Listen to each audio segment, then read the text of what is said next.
L'imam al-Hakim rapporte selon Abdullah ibn Abbas radiyallahu anhu.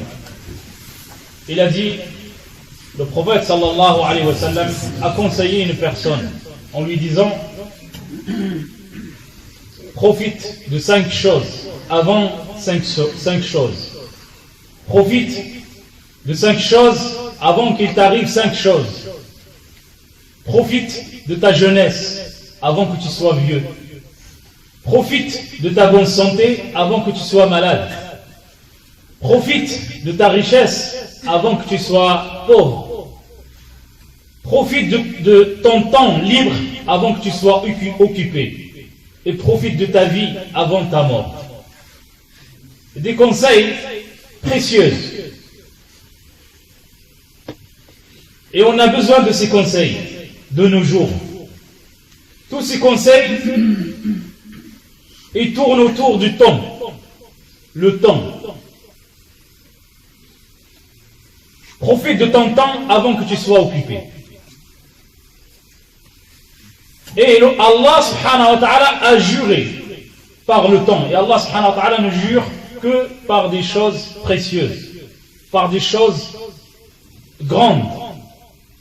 Allah, dans plusieurs versets, Allah subhanahu wa ta'ala a juré par l'aube, par le jour, par la nuit, par le temps, wal asr, innal insana lafi khusr, pour montrer l'importance du temps, pour rappeler aux gens de ne pas perdre leur temps, parce que celui qui perd son temps ici perdra dans le delà. Ces conseils, celui qui les pratique, il sera gagnant ici-bas et dans le delà. Ne crois pas que tu vas rester éternel dans ce bas monde. Et ça, c'est quelque chose de logique. Personne ne restera éternel. Sauf que, par notre ignorance et faiblesse, le shaitan, qu'Allah le maudit, il montre à certaines personnes, à beaucoup de gens, ou la plupart des gens, que la ville est grande. C'est comme si on prend une élastique, et on tire, il est grand, mais quand on le lâche, il est tout petit. Il te montre que tu as encore la vie devant toi. Il te montre que tu es encore jeune. Il te montre que tu es encore fort, tu as la bonne santé.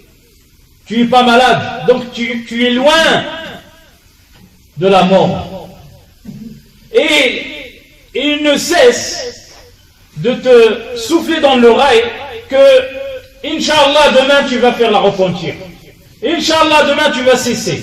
Inch'Allah, demain, jusqu'à qu'il y a l'âge de la mort qui vient prendre l'âme. Et là, il y a le regret.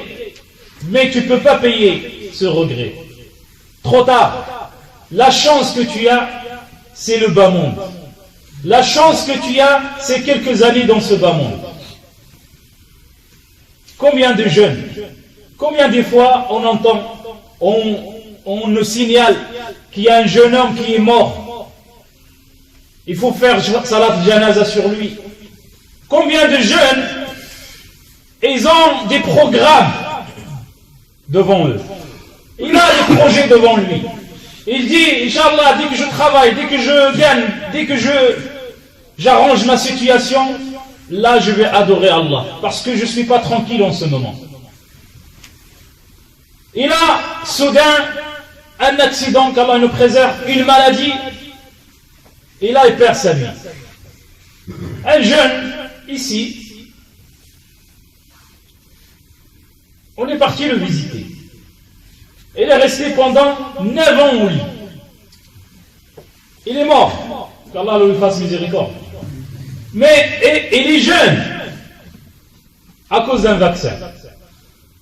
Il est resté au lit pendant 9 ans. À l'hôpital, puis chez lui, sans bouger, mort sans être mort. Dans le coma, comme on dit.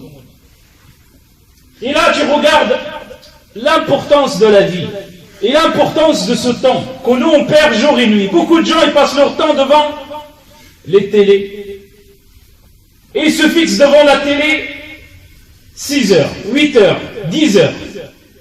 et prend les jeux et il joue pendant 9 heures et regarde des films encore pendant 3 heures. Puis quand il s'ennuie, il prend son portable et regarde son portable jusqu'à qu'il s'endort. Puis quand il se réveille, la première chose qu'il fait, c'est regarder encore son portable, sans dire ni alhamdulillah que Allah subhanahu wa ta'ala m'a redonné l'âme, que Allah subhanahu wa ta'ala m'a redonné la bonne santé. Il n'y a pas de zikr. Comme Allah subhanahu wa ta'ala l'a dit, ils ne font le zikr que très peu. Avant de manger, il dit bismillah. Et quand il finit, il dit alhamdulillah. Et avant de dormir, il se rappelle et il dit ashhadu an la ilaha illallah wa ashhadu anna muhammadan rasulullah. Il n'y a pas de rappel d'Allah subhanahu wa ta'ala. Même quand on le dit, c'est bismillah, on est insouciant, on ne se rend même pas compte de sa signification. Pourquoi on dit alhamdulillah et pourquoi on dit bismillah. Beaucoup de gens ils perdent leur temps jour après jour. Dans quoi? Le shaitan. Il y a un livre de Ibn al-Qayyim, rahimahullah, qui s'appelle Les ruses du shaitan. Les portes du shaitan par lesquelles il rentre pour t'égarer. Beaucoup de gens, le shaitan, il leur dit, mais quand même le portable, tu ne regardes pas autre chose, tu ne regardes pas de haram, tu es en train de regarder des Facebook. Donc tu es en train de regarder des choses qui sont des rappels. Donc c'est un bien. Tu commences à liker, je parle avec nos jeunes, et tu commences à commenter, à liker toute la nuit. Et le temps il passe. Tu n'as même pas lu un verset de Coran.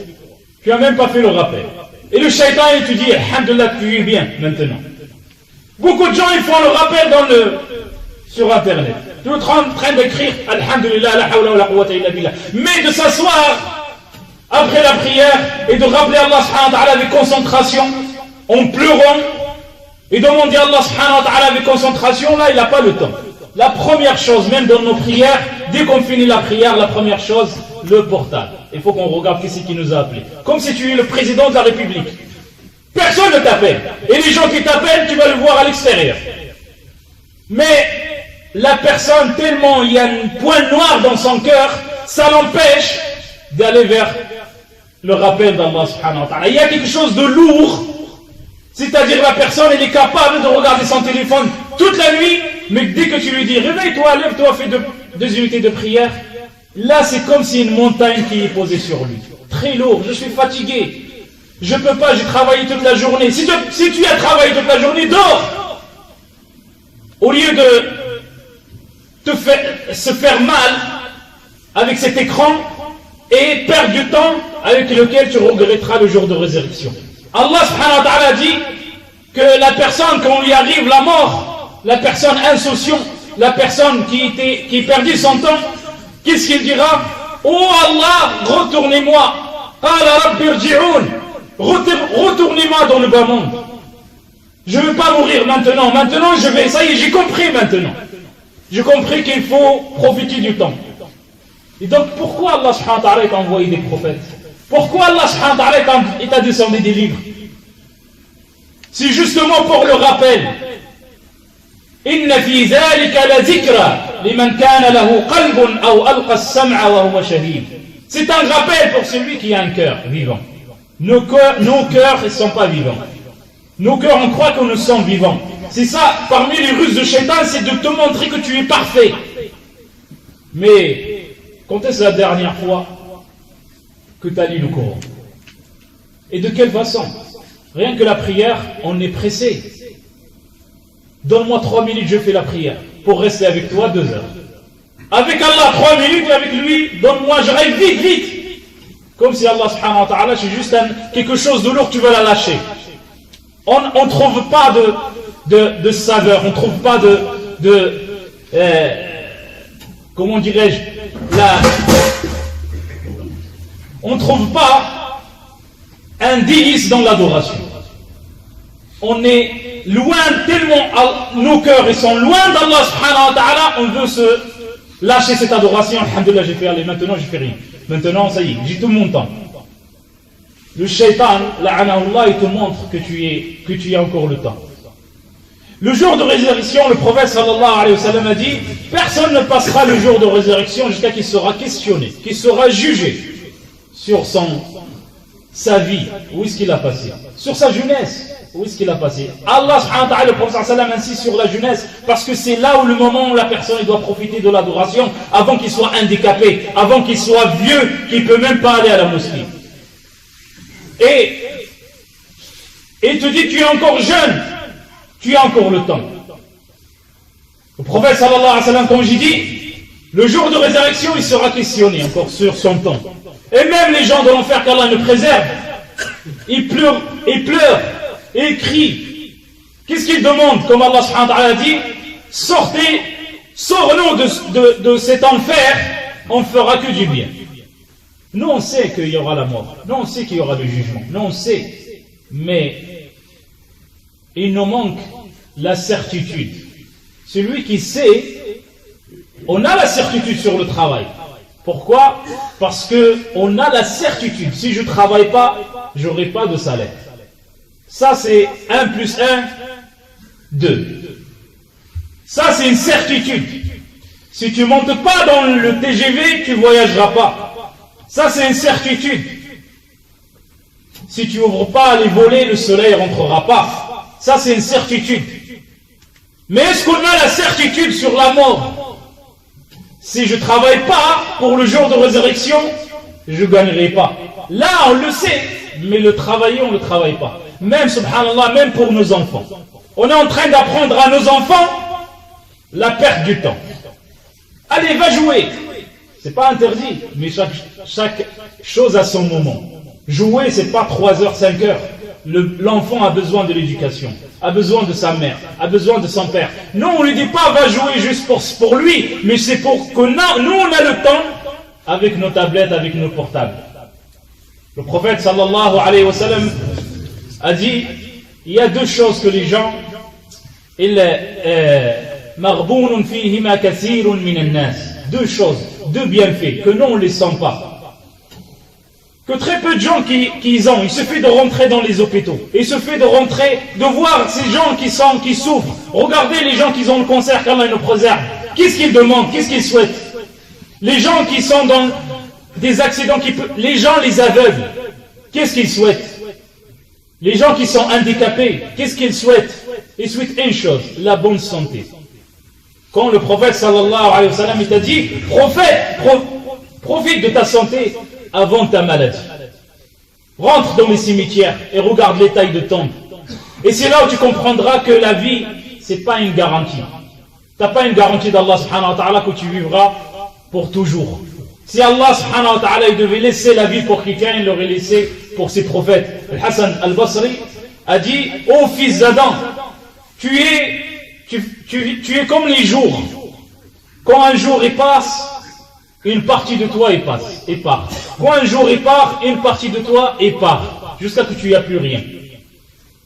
Beaucoup de femmes, parmi les ruses de Shaitan, pour finir, et lui dit que tu es belle, que tu es charmante, tu as des beaux cheveux, maquille-toi, tu as encore le temps.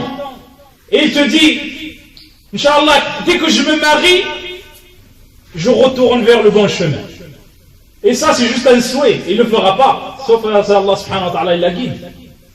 Parce que, je parle aux sœurs, si tu es dans cet état, qu'est-ce qui va se présenter pour toi?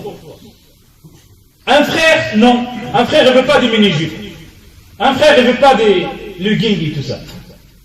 Donc, il va se présenter pour toi une personne que, quand tu souhaiteras même toi de retourner, lui, il va t'empêcher. Pourquoi? Parce que lui, il ne veut pas une femme Masha'Allah. Et donc, il lui dit, tu es encore belle, jusqu'à qu'il a une maladie. On l'a vu. Et vous connaissez. Il a une maladie où toute sa beauté part. S'il n'y a pas de maladie, même la vieillesse. Les gens maintenant, ils font des opérations pour rester jeune. Et tu ne resteras pas jeune. C'est comme ça. Tu as passé ton temps, ça y est. Allah subhanahu wa ta'ala, il te demande de mettre ton foulard. De se préserver, de te préserver. Et Allah subhanahu wa ta'ala a garanti ta subsistance. Allah subhanahu wa ta'ala t'a garanti. Toutes les femmes qui sortent maquillées avec des subhanallah presque nues. Qu'est-ce qu'il demande? Il dit je cherche un homme. Je cherche un homme. Mets-toi dans la bonne, dans la droiture. Et Allah subhanahu wa ta'ala, il se charge de t'amener un bon homme.